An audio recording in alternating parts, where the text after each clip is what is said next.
Bonjour à toutes et à tous. Alors, le millésime 2022 sur la rive droite de Bordeaux. Ce millésime extrême, on ne va pas revenir sur tous les détails du scénario climatique de l'année avec cet été caniculaire.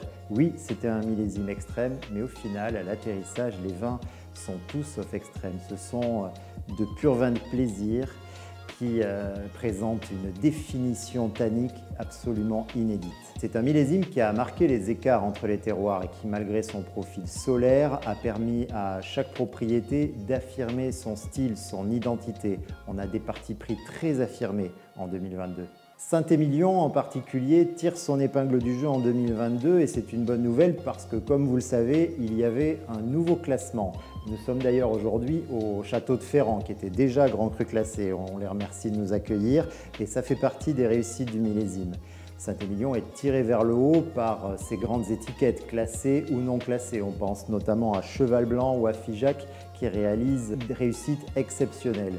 On note aussi un très bon Angélus, un superbe Lamondotte. Tout ça contribue à tirer tout le monde vers le haut et le niveau global de l'appellation est vraiment excellent. Ce classement 2022 de Saint-Émilion a intégré pas mal de nouveaux arrivants et ils ont pour la plupart été à la hauteur de l'enjeu du millésime. On a beaucoup aimé des vins comme Mango, comme Tour Saint-Christophe. Et la rédaction a mis un coup de cœur au château Croix de l'Abri qui ne cesse de progresser en précision de fruits, en arômes, en parfums et en délicatesse. À Pomerol, ce millésime très solaire a clairement tracé une ligne de partage entre les terroirs. Évidemment, les propriétés qui sont sur le plateau ont signé des vins magnifiques, très identitaires. Parmi les autres réussites qu'il faut signaler et que les amateurs peuvent s'offrir, on a beaucoup aimé le château Mazères qui est tout en floralité, délicatesse, très gourmand, très incisif.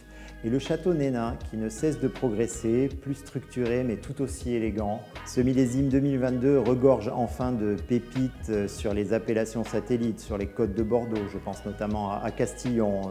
Un exemple me vient en tête, c'est le château d'Aiguille qui est absolument délicieux. Bref, il y aura beaucoup de bons achats à faire pour les amateurs.